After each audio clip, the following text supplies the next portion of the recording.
on sort un petit peu du terrain de jeu pour une séquence que l'on appelle hors cadre. Ce soir, Michel Ditria a voulu en savoir plus sur les supporters suisses sur place, mais pas n'importe qui. Certains ont été gracieusement invités par le comité d'organisation du Qatar et Michel a pu en joindre un par vidéoconférence pour essayer de comprendre le principe et surtout pourquoi avoir accepté.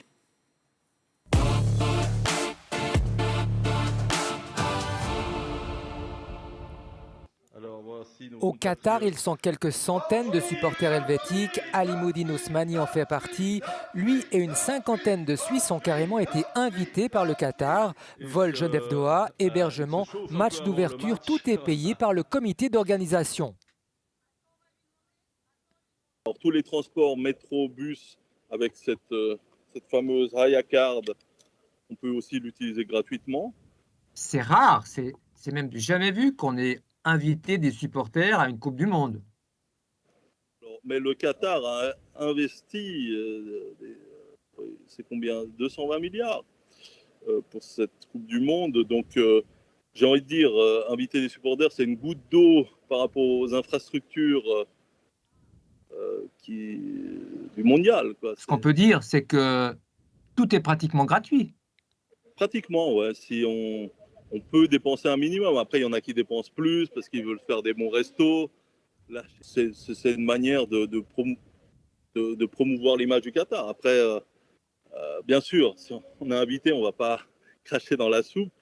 Mais je vous le dis honnêtement, j'ai même pas besoin de faire des critiques parce que je passe de bonnes vacances. Ce soir, Alim est allé voir le match Suisse-Brésil dans une fan zone avec quelques supporters helvétiques. J'étais un peu déçue. Je trouve qu'on a plutôt bien tenu le coup. J'y croyais jusqu'au bout et malheureusement, ça n'a pas fonctionné. Mais je pense qu'on peut le faire. On va passer. Il faut juste assurer contre la Serbie. Je pense qu'ils ont bien joué. Et puis 1-0, c'est comme un point d'avance contre les Serbes. Donc on peut être content, je crois. Le Brésil était quand même très, très bien organisé. Pendant tout le match, ils ont fait du pressing et puis voilà, le score est logique, faut l'avouer. La fête helvétique est reportée, peut-être leurs supporters pourront-ils à nouveau entonner un chant de victoire en fin de semaine.